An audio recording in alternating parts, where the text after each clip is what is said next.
This is USVI News, your Virgin Islands connection. Hi everyone, thanks for joining us for USVI News. I'm Emily Matson in this week for Brissa Bradfield. The U.S. House votes to impeach President Donald Trump again, this time on charges he incited a mob to storm the Capitol. The House approved a resolution urging Vice President Mike Pence to remove the president from office by invoking the 25th Amendment. Pence rejected the idea in a letter to House Speaker Nancy Pelosi, calling it beyond his constitutional authority and not in the nation's best interest right now. However, some Republican lawmakers voted in favor of impeachment this time, the official vote coming down on Wednesday. And USVI News has learned our local U.S. Congresswoman will play a big role in the trial to impeach the 45th president for the second time. Congresswoman Stacey Plaskett has been chosen by House Speaker Nancy Pelosi as an impeachment manager. Plaskett serves on the House Ways and Means Committee. Before she was elected to Congress, she served as an assistant district attorney in the Bronx District Attorney's Office and as senior counsel at the Department of Justice. She, of course, is serving her fourth term in Congress representing the U.S. Virgin Islands. She is one of 9 impeachment managers named on Tuesday. Pelosi said in a statement, "It is their constitutional and patriotic duty to present the case for the president's impeachment and removal. They will do so guided by their great love of country, determination to protect our democracy, and loyalty to our oath to the Constitution." The State of the Territory address is right around the corner this month for the U.S. Virgin Islands. With a challenging year like 2020, there's much to share both nationally and here in the Territory. Our USVI News' Ali Bourne-Vanek sits down with VI Governor Albert Bryan Jr., who shares a preview of his State of the Territory address and the progress he's seen from his administration. With the State of the Territory address coming up later this month, I recently sat down with Governor Albert Bryan Jr. on St. Croix. He not only gave his take on the State of the Territory, but also on how he feels his administration has done so far.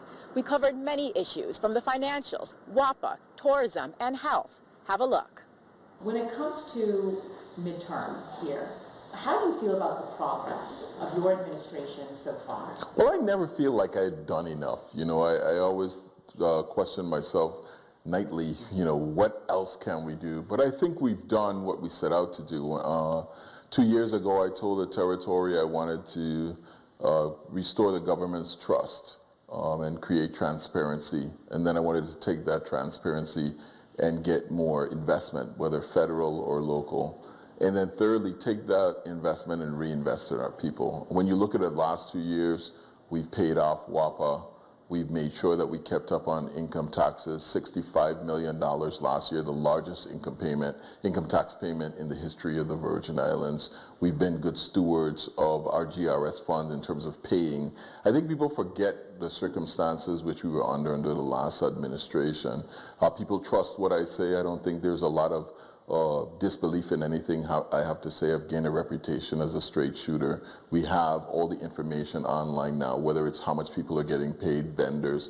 It's all transparent, every department. By March, we're going to have every other branch, judicial, legislative, up, so you can see what they're doing as well too.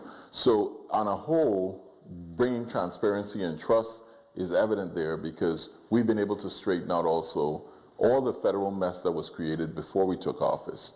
We've reduced our unobligated or unfounded monies, disallowed costs under FEMA from $257 million to $137 million.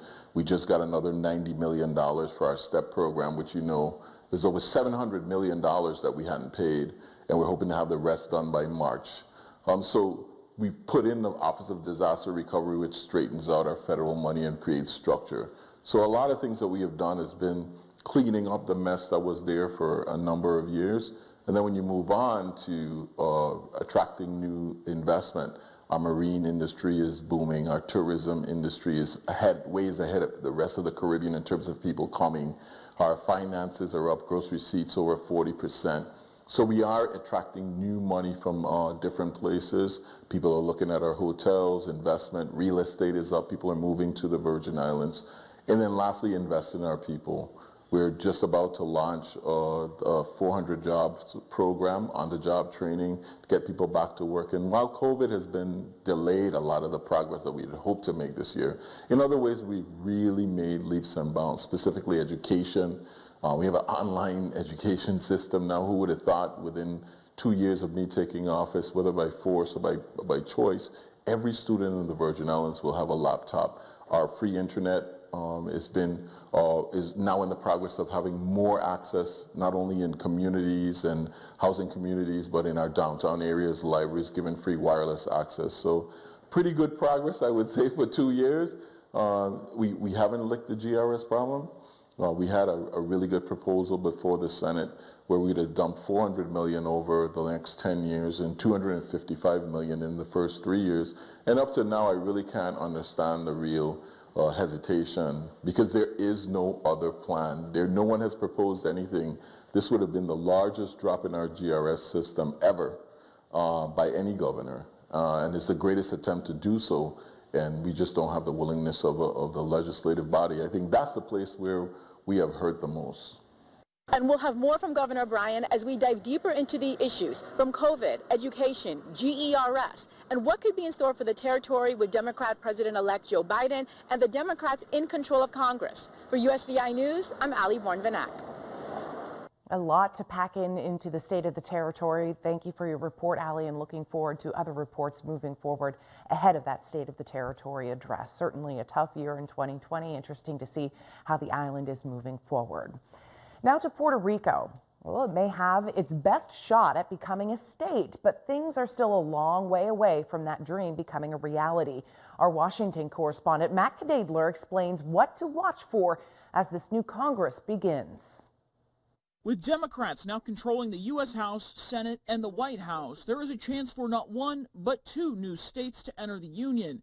During the new session of Congress that began just 10 days ago, Democrats have already introduced a bill for Washington, D.C. statehood. Puerto Rico's non-voting member to Congress, Jennifer Gonzalez-Colon, tells us she plans to reintroduce her bill to make the island territory the 51st state. Puerto Rico, 3.2 million American citizens that right now are disfranchised because they cannot vote for the commander-in-chief. While Puerto Rican voters could not vote for the president in the November election, the majority did vote for statehood for the second time in 4 years. Gonzalez's bill previously had bipartisan support.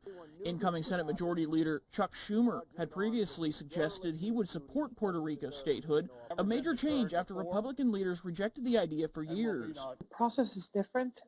To include D.C., you need to amend the Constitution.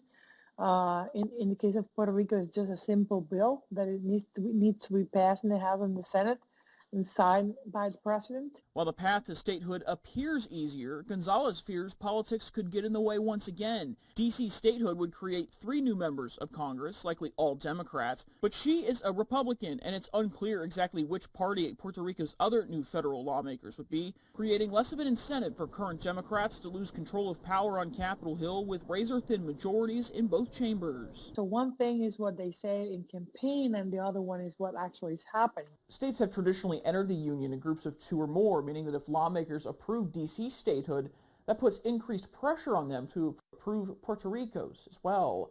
In Washington, Matt Knadler reporting.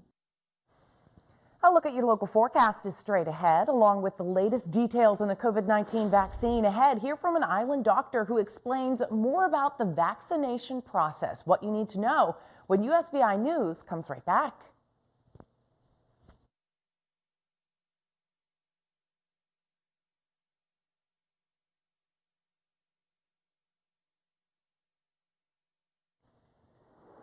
Welcome back. As vaccination efforts for COVID-19 continue in the U.S. territories, our Elenis Quinones spoke with a doctor who explains the vaccination process and herd immunity. As soon as he got elected, Governor Pedro Pierluisi created a coalition that now meets weekly with representatives from his office and the health department to report recommendations regarding all things pandemic, but not exclusively to it. We talked to one of the leaders behind this coalition, Dr. Daniel Colon, about the vaccination process and herd immunity. One of the recommendations that we made, which was consistent with the data that had been published, and it's actually one of the recommendations that today the CDC announced will be making to the rest of the states was this decision that they recently implemented in Puerto Rico that people above 65 years old should be vaccinated in phase 1B. And that is based on just the graphs of mortality that you can see for people that suffer of COVID and that have suffered of COVID in Puerto Rico. And so when I say that it's going well, the reason I say that is because Puerto Rico has received about 230,000 vaccines right now. And out of those, about 190, close to 200,000 have already been distributed. So they have been received by vaccination centers, by hospitals, by people that are going to be putting that in the arms of patients. I know that a lot of countries, including Puerto Rico, have been talking a lot about herd immunity, but there's been some doubts on how it actually works. And some people tend to then rely on herd immunity because they have doubts on getting vaccinated. Right. So the way that I explain herd immunity with an analogy.